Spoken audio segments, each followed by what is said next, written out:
Hey everyone, and welcome. Today, we're jumping into a topic that's on pretty much every company's mind.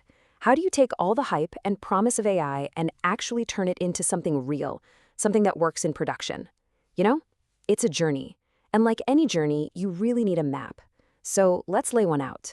So, first up, let's just soak in the promise for a second. Some recent analysis suggests that generative AI could add, get this, up to $4.4 trillion in value to the global economy. And that's not a one-time thing, that's annually.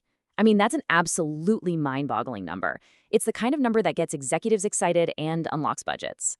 But, and this is a big but, that's only half the story. And here's the other half. When you look at the research, it consistently shows that something like 70% of corporate AI projects just fail.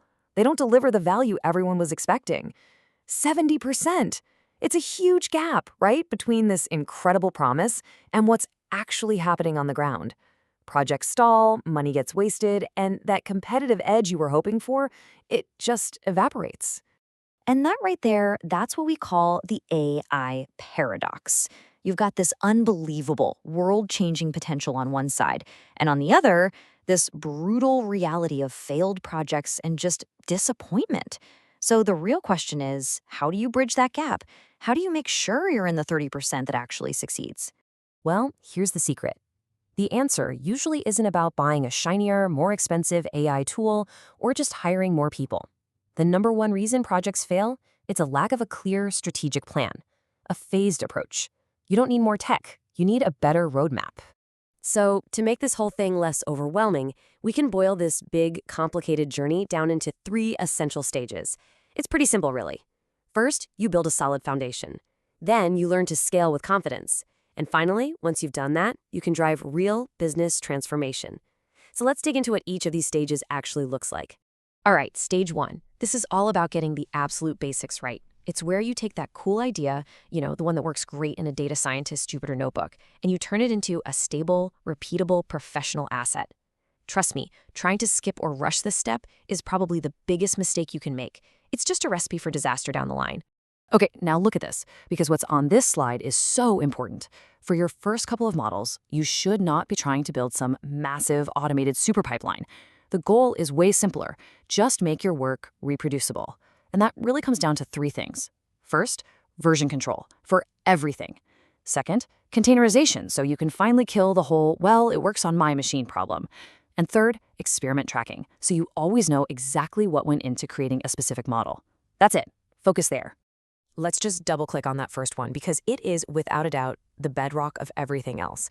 Version everything means you treat your data and your models with the exact same discipline you treat your code. It's non-negotiable. Why? Because when someone asks you, hey, why did this model make this decision 6 months ago, you can actually answer them. You can point to the exact code, the exact data, and the exact model version. It's your safety net. It's your time machine. It's everything. Okay, so you did it. You got a pilot project out the door. It works. Awesome. Now what? Well, stage 2 is all about going from that one-off win to building a real, honest-to-goodness AI capability across the entire company. And this is where the idea of MLOps, or machine learning operations, really takes center stage. You can think of it as DevOps, but specifically for the weird world of machine learning. It's all about making the whole process reliable and efficient. I absolutely love this quote because it forces you into a critical mindset shift. Getting your model into production isn't crossing the finish line. It's actually the starting gun. The real work begins now, making sure that model keeps working, keeps delivering value as the real world inevitably changes all around it. And this is what that work looks like in practice. You need things like CI/CD pipelines to automate how you deploy models. You need automated testing to be your quality gatekeeper. You absolutely need monitoring to catch when your model starts to silently fail, because it will.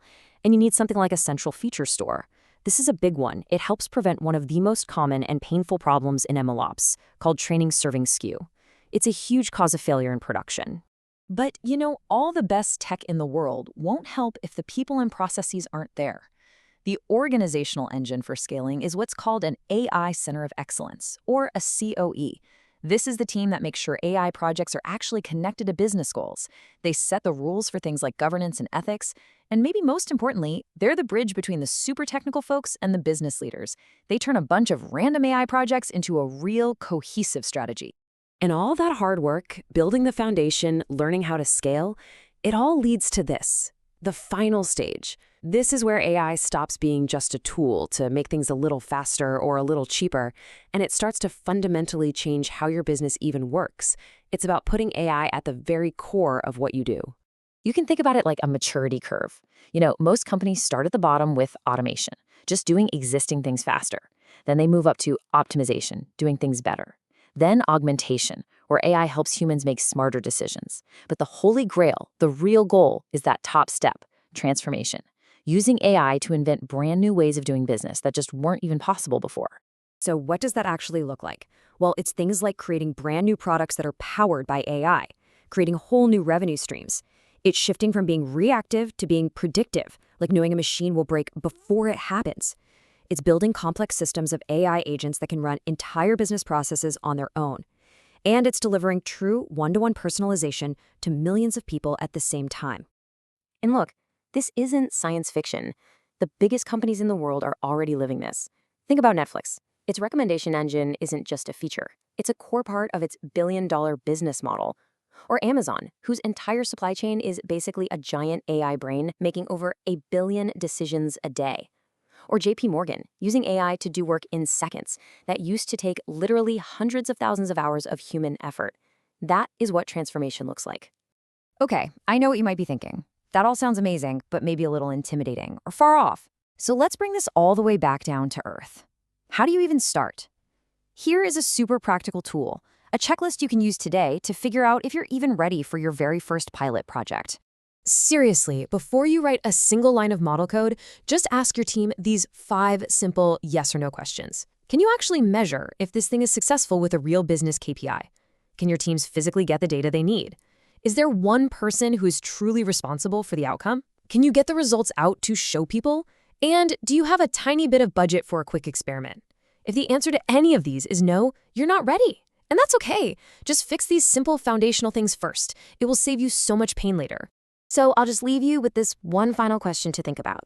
The path to enterprise AI. Yeah, it's complex. There are definitely challenges. But as this technology becomes more and more central to how business is done, what's the bigger risk? The mistakes you might make while trying to get started, or the risk of not starting the journey at all? Something to think about. Thanks so much for watching.